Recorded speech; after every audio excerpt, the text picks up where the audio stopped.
Braintree District Museum presents Hidden Histories, the untold stories of women that shaped Essex, in collaboration with the University of Essex History Department.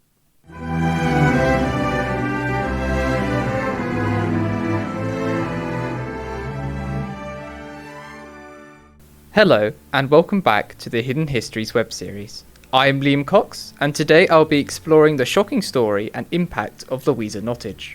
Louisa Nottidge was born in 1802 in Bocking, Essex, to Josiah and Emily Nottidge. The Nottidge family had links to banking, but primarily were wealthy wool clothiers with mills in both Essex and Suffolk. They were one of the 19th century's most influential families in the textile industry, alongside the Courtaulds, some of whose family members are detailed in this series. Louisa grew up on her parents' large 8-acre estate, Rose Hill in Wicklow, Suffolk, alongside her 6 sisters and 4 brothers.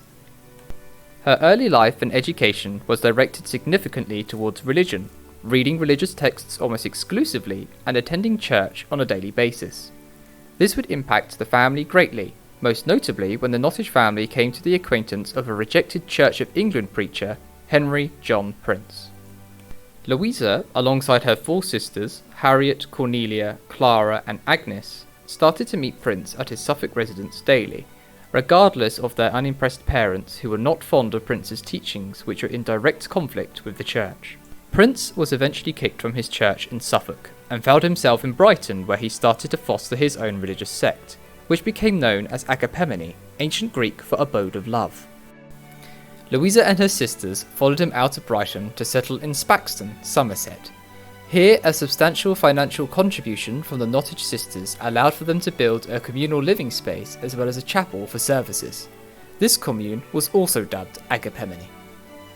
During this time, 3 of Louisa's sisters were already married to members of the sect, and with governmental holding, it meant that Prince had access to a total of £18,000, worth just under £2.2 million today, of Nottidge family money. Louisa's mother tried to prevent her last 2 daughters, Cornelia and Louisa, from marrying into the Agapemonite religion, and began to try and track them down. On the 10th of November 1846, Louisa's brother Edmund, cousin Edward, and brother-in-law Frederick Ripley discovered where she and her sister Cornelia were, and travelled to Somerset alongside a police officer to coax them both home. Cornelia was convinced, but Louisa refused to return with the rest of her family. In retaliation, her brothers, with the policeman, declared her insane and kidnapped her. She was taken first to Ripley's villa by Regent's Park, where her mother enlisted medical aid and had her insanity certified. Louisa was then taken to Moorcroft House Asylum in Hillingdon, where 2 professionals examined Louisa and declared she was indeed insane and interred her. After a considerable amount of time, and with the help of Henry Prince, she was broken out of the asylum. This did not last long, however, as she was recaptured and confined once again back to Moorcroft House. The issues surrounding this were that the acts of her brothers and cousin were an illegal act of kidnapping, but the proceedings henceforth were legal.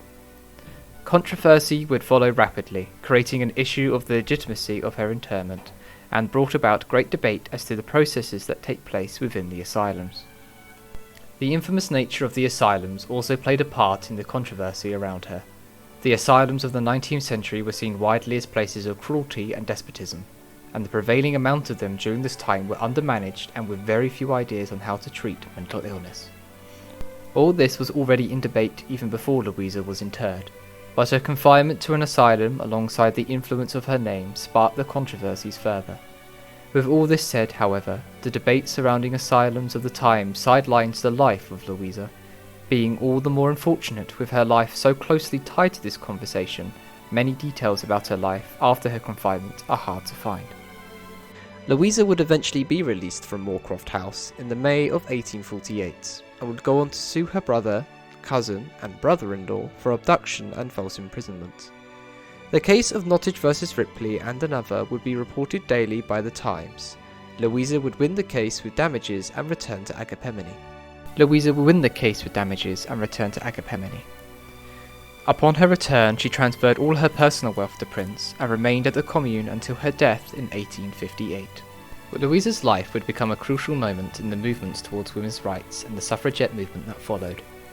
This was furthered by a report of her case by Charles Dickens, one of the 19th century Britain's most prominent novelists and social commentators. 2 years after her death, Louisa's brother Ralph sued Prince to recoup the Nottidge money that she and her sisters had contributed to the commune as a result of his undue influence over them. Ralph won the case with costs, severely damaging the reputation of the commune. The case of Nottidge versus Prince was again reported on the Daily, by the Times, and Punch magazine would later launch a campaign to encourage Prince to emigrate and join Brigham Young and the Mormon communities in the Utah desert. This is the sadness of Louisa's life, forgotten to time due to this massive shadow of debate that looms over the woman that was Louisa Nottidge.